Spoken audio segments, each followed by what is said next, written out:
कि ये वहाँ की जो बीजेपी के अपॉइंटेड लेफ्टिनेंट गवर्नर साहब हैं और वहाँ पर सेंट्रल गवर्नमेंट की सरकार है, प्रधानमंत्री श्री नरेंद्र मोदी का एडमिनिस्ट्रेशन चलता है, तो वो नाकाम साबित हुए। 370 इसलिए हटाया देश को ये कहकर के पूरे पंडितों को फायदा होगा, कश्मीर में अमन हो जाएगा। तो ये तो पहला हमला नहीं है कश्मीरी पंडित पर, जो बरसों की मेहनत के बाद उनको लाकर वहाँ पर वो आ रहे थे, रह रहे थे। आज वो उनको आप उन कश्मीरी पंडितों को आप बिल्कुल ही अनसेफ कर दिए, और वो इसलिए अनसेफ हो रहे हैं क्योंकि आपकी सरकार ने उनको कोई सेफ्टी प्रोवाइड करने में सरासर नाकाम साबित हुई है। और कश्मीरी पंडित तो अब कश्मीर छोड़ के जाना चाह रहे हैं। हमने और आपने देखा कि वो प्रोटेस्ट कर रहे थे रोडों पर आकर, उनके एनक्लेव्स को रातों में पुलिस बंद कर दी थी कि वो निकल कर ना जाए कहीं। तो ये मोदी सरकार की नाकामी का एक और मिसाल है कश्मीर में, और इसकी पूरी जिम्मेदारी जो है वो भारतीय जनता पार्टी और उनकी सरकार पर आती है कि उन्होंने वो कश्मीरी पंडितों को उनकी जान की हिफाजत करने में नाकाम साबित हो रहे हैं। और बिहार और उत्तर प्रदेश के जो मजदूर हैं, प्रवासी मजदूर हैं, वो भी कश्मीर में काम कर रहे हैं, उनको भी निशाना बनाया जा रहा है सर। तो ये सवाल जो है देश के प्रधानमंत्री को देना चाहिए था। इस बात का जवाब जो है गृह मंत्री को देना चाहिए, रक्षा मंत्री को देना चाहिए, बीजेपी को देना चाहिए। आपने बड़े बुलंद बांग दावे किए थे, अब क्या हुआ उन दावों का?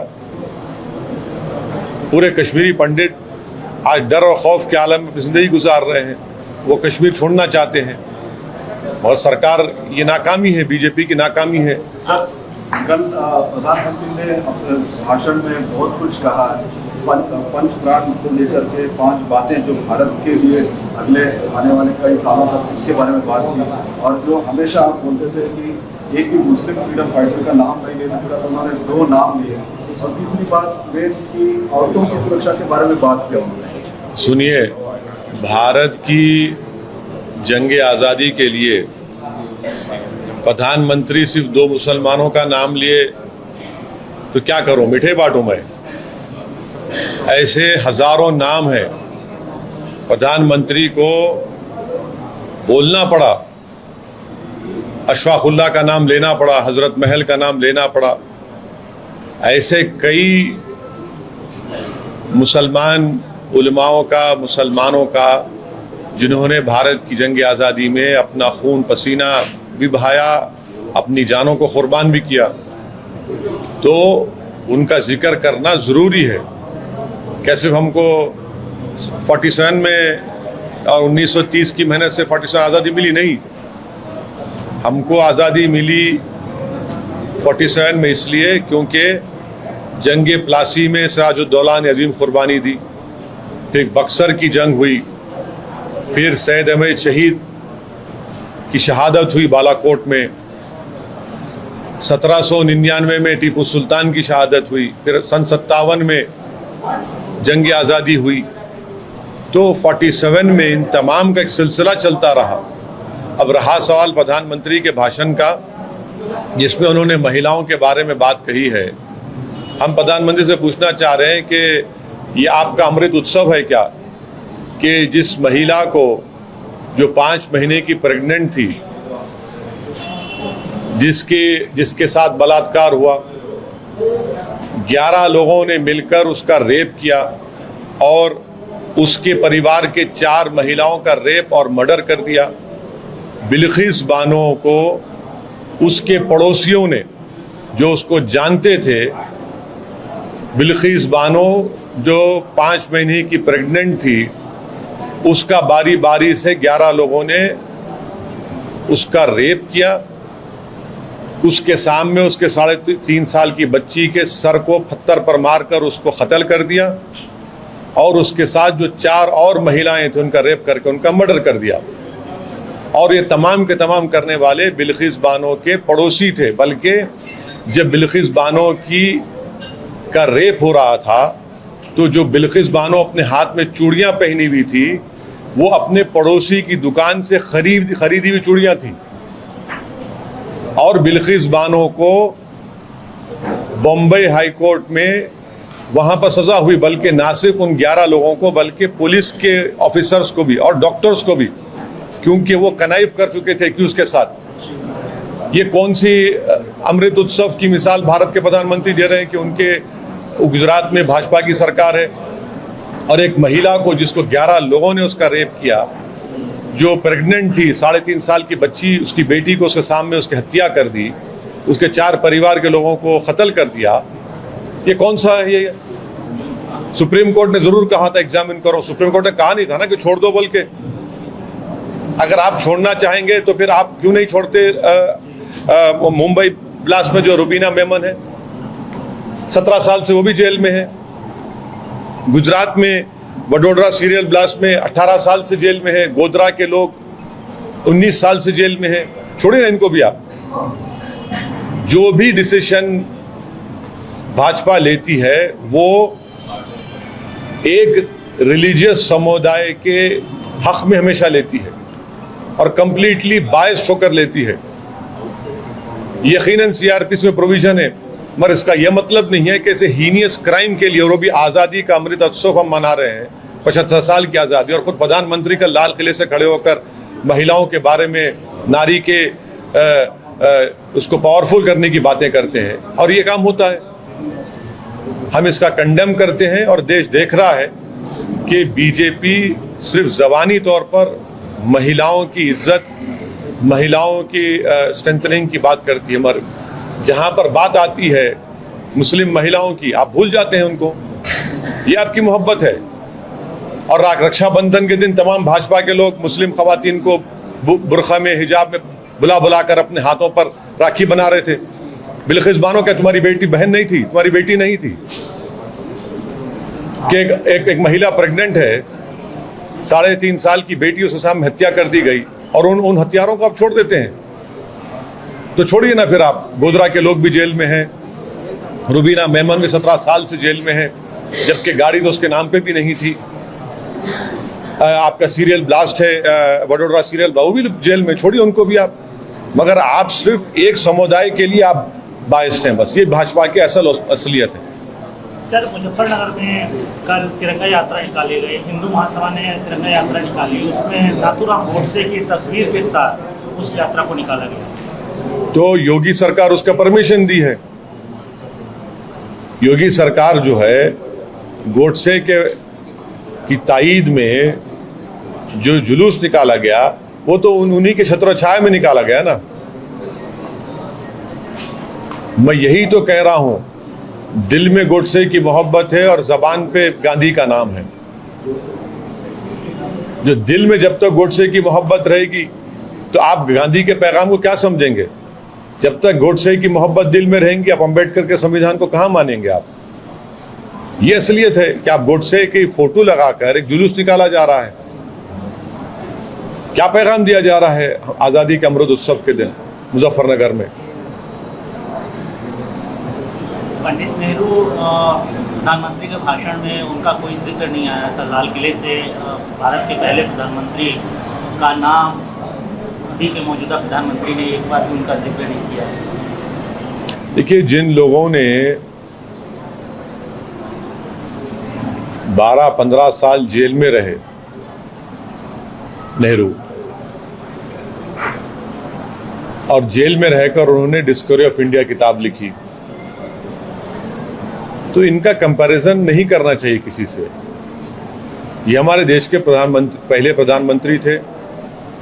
उन्होंने यकीनन, वो कोई ये नहीं कह सकता कि गलतियां की उन्होंने, मगर क्या उनके रोल को डिनाई कर सकते? हम लोग नहीं कर सकते। जैसा ना मौलाना अबुल कलाम आज़ाद के रोल को डिनाई कर सकते, ना नेताजी सुभाष चंद्र बोस के रोल को डिनाई कर सकते, ना जौहर बरदरान को, ना हुसैन अहमद मदनी रहमतुल्लाह अलैह को, ना मौलाना महमूद हसन की कुर्बानी को, ना 57 के मुजाहिदीन को। तो अब आप नाम नहीं ले रहे हैं, तो ये तो प्रधानमंत्री को बताना चाहिए क्यों नाम नहीं लिए। सर, रेमिशन पॉलिसीज पे प्रॉब्लम क्या है? मतलब देखिए, अभी ये रेमिशन पॉलिसी पे वो लोग डिजर्व करते हो गए तो लोग रिलीज किया होगा, दूसरे सरकारों में सर मतलब दूसरे गवर्नमेंट्स भी कई सारे लाइफ कन्विक्ट्स रिलीज किए, ये गुजरात गवर्नमेंट को आप टारगेट क्यों कर रहे हैं? अभी चलिए टारगेट कर रहे हैं तो आप उनको रेमिशन पॉलिसी कैंसिल करके उन लोगों को फिर जेल में डालना चाहते, मतलब जेल में डालना चाहिए क्या? What are you demanding? देखिए, ये एक हीनियस क्राइम है, ये एक हीनियस क्राइम है। एक महिला को उसके पड़ोसियों ने, जो उसको जानते थे,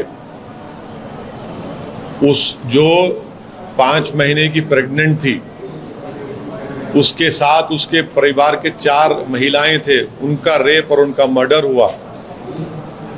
उसकी 3.5 साल की बेटी की हत्या हुई। उसके पेट में जो औलाद थी उसका कत्ल कर दिए, मिसकैरेज हो गया। जो पुलिस वाले उसकी सपोर्ट नहीं कर रहे थे, डॉक्टर्स ने एविडेंस को फॉल्सिफाई किया। एक बड़ी जंग बिल्किस बानो के हस्बैंड ने लड़ी थी, मैं उसको सलाम करता हूं। उसके बाद इन लोगों को सजा हुई बॉम्बे हाई कोर्ट में,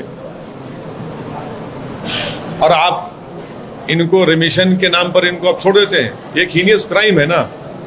क्या मिसाल दे रहे हैं पूरे देश के महिलाओं को कि अगर तुम प्रेग्नेंट हो, तुम्हारी बेटी के सामने, तुम्हारी 3.5 साल की बेटी तुम्हारे सामने, उसकी हत्या हो जाएगी, उसके सर को पत्थर पर मारकर उसकी हत्या कर देंगे, उसके परिवार के 4 महिलाओं का रेप करके मर्डर कर देंगे, और वो इतने साल लड़ती है कोर्ट में, और कोर्ट से सजा ना सिर्फ उन एक्यूज को होती है बल्कि उन पुलिस ऑफिसर्स को, डॉक्टर्स को भी होती है।